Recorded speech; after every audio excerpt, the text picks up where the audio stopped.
Class 9 ভারতের সম্পদ থেকে আমরা আজকে কিছু গুরুত্বপূর্ণ কোশ্চেনগুলো দেখব। যেমন এমসিকিউগুলো দেখব। বিভাগ ক এমসিকিউ, সম্পদ সৃষ্টিকারী উপাদান হলো 3টি। ম্যাগনেটাইট জাতীয় আকরিকের লোহার পরিমাণ 72%। পশ্চিমবঙ্গের একটি কয়লা উত্তোলক কেন্দ্র হলো রানীগঞ্জ। একটি অপ্রচলিত শক্তির উৎস হলো বায়ু শক্তি। তার পারমাণবিক বিদ্যুৎ শক্তি উৎপাদনে পৃথিবীতে ভারতের স্থান দ্বাদশ হবে। এটা সঠিক গোষ্ঠী হলো কেরোসিন, অ্যান্থ্রাসাইট, লিমেনাইট।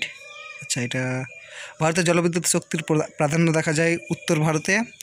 সৌরশক্তির একটি বহুল ব্যবহারের ক্ষেত্র হলো তাপবিদ্যুৎ উৎপাদন।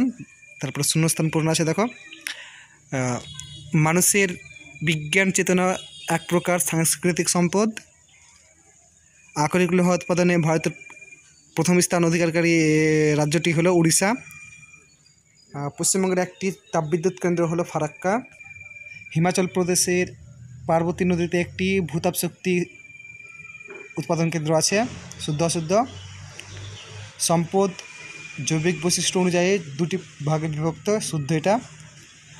অভ্র এক প্রকার জ্বালানি খনিজ। অশুদ্ধ। খনিজ তেলকে কালো হিরে বলা হয়। অশুদ্ধ। পৃথিবীর সর্ববৃহৎ বায়ুশক্তি উৎপাদন কেন্দ্র ভারতে অবস্থিত। অশুদ্ধ। বায়ুশক্তি প্রচলিত শক্তির উৎস। অশুদ্ধ। এদিকে যেটা বামহস্ত ডানহস্ত সেটা আছে বিদ্যালয়,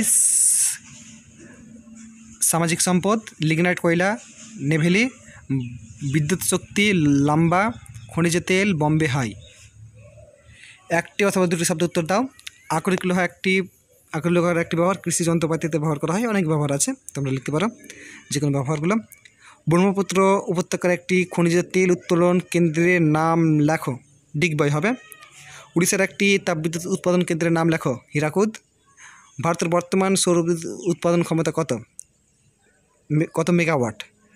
75,570 মেগাওয়াট। এখানে মেগাওয়াট লিখতে হবে পরের দিকে। সম্পদ কাকে বলে? মানুষের চাহিদা যে উৎস থেকে বারে বারে মেটানোর যায় তাকে সম্পদ বলে।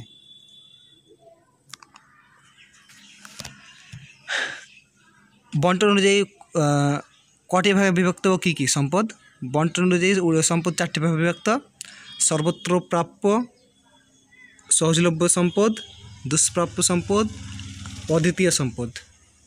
পারমাণবিক বিদ্যুৎ শক্তি কীভাবে সৃষ্টি হয়? পদার্থের পরমাণুর শক্তি নিউক্লিয়াসের বিভাজন বা সংযোজন ঘটিয়ে যে বিপুল পরিমাণ শক্তি উৎপন্ন করা হয় তাকে পারমাণবিক শক্তি বলে। এই বইটা যাদের আছে এই বইটা থেকে এই অনুশীলনী অ্যান্সারগুলো ভারতের সম্পদ থেকে, দুলাল দাস এবং চন্দন সুরভি দাস। তাছাড়া যাদের দুলাল দাস আছে ওই বইটাতেও একই অনুশীলনী রয়েছে, অসুবিধা নাই। Thank you.